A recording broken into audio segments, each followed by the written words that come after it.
Assalamualaikum warahmatullahi wabarakatuh.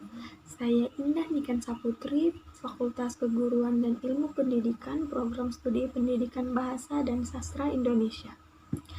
Di video kali ini, saya akan membahas materi tentang metode mengembangkan kecepatan membaca. Metode membaca cepat yang pernah dikembangkan. Pertama, ada metode kosakata. Metode kosakata adalah metode mengembangkan kecepatan membaca melalui pengembangan kosakata. Artinya, metode ini lebih berfokus pada aspek pembendaharaan kata seorang pembaca. Cara mengajarkan makna kosakata yang efektif yaitu penyebutan sinonim, yaitu strategi ini memanfaatkan kosakata yang maknanya mirip atau mendekati kata yang dimaksud. Pendefinisian. Pendefinisian adalah meletakkan kata tertentu dalam suatu kategori yang mengelompokkan berbagai hal identik, kemudian menentukan perbedaan yang menonjol pada hal satu tersebut dari hal-hal yang lain, termasuk dalam kategori yang sama. Penyodoran gambar. Metode ini hanya dapat digunakan untuk sesuatu yang memiliki referen atau wujud saja. Umpamanya, kita menggambar kursi untuk menjelaskan memberitahu makna care. Di luar kursi itu memiliki warna, bentuk dan ukuran yang berbeda-beda. Penyebutan individu.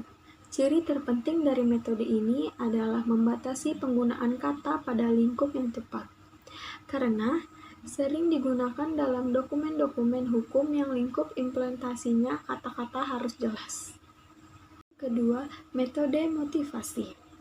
Cara kerja metode motivasi yaitu memotivasi para pemula dengan berbagai macam rangsangan baca yang menarik sehingga tumbuh minat membacanya.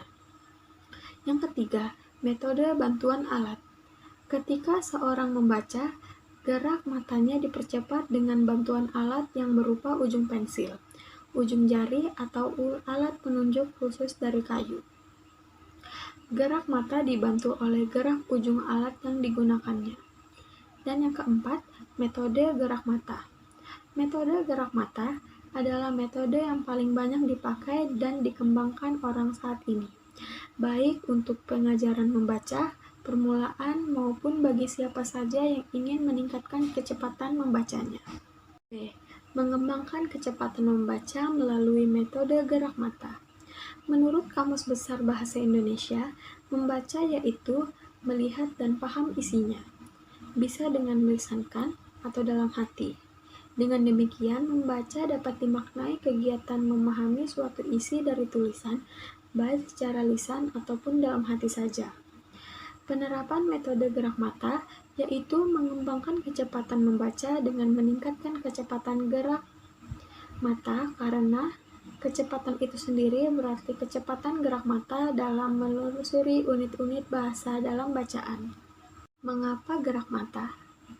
Pokok pemikiran yang melandasi metode gerak mata ialah semakin panjang dan semakin luas jangkauan mata dalam melihat unit-unit bahasa, semakin pula kecepatan membacanya. Logikanya, jika kita hanya membaca unit-unit bahasa yang paling kecil, maka yang harus dibaca itu jumlahnya semakin besar, sehingga menghambat kecepatan membaca. Kebiasaan yang menghambat gerak mata. Sulit konsentrasi. Ketika kita tidak berkonsentrasi, informasi yang diterima oleh mata yang diteruskan ke otak tidak mendapat perhatian yang cukup, sehingga kita kehilangan pemahaman atas bacaan dan harus mengulanginya berkali-kali.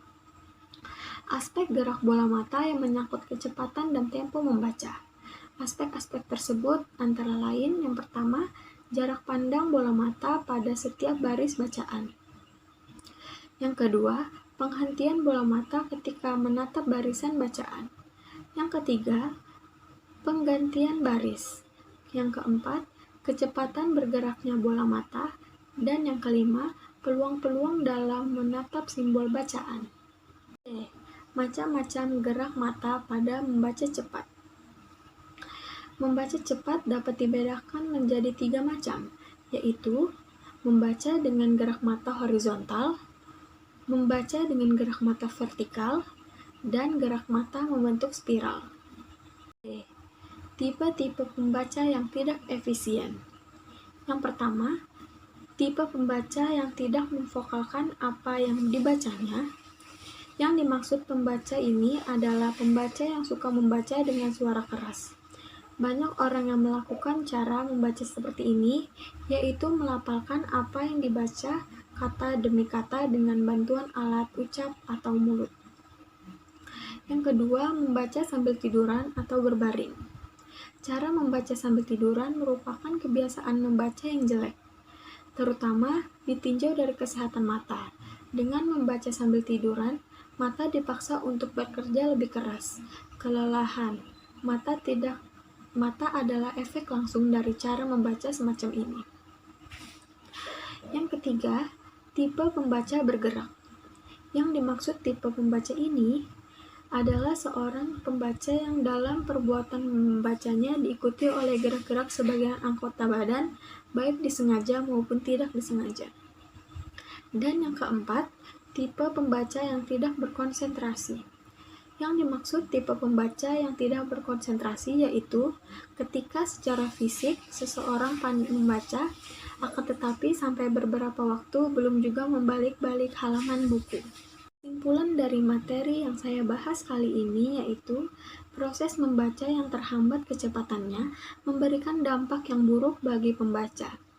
Yang sering terjadi terhambatnya kecepatan membaca seseorang dikarenakan karena kurangnya pemahaman akan bahan bacaan maupun kesalahan peletakan pandangan saat membaca baris-baris tulisan, sehingga diperlukan pengunggulan dalam aktivitas membaca yang pada akhirnya tidak efisien dalam penggunaan waktu saat membaca.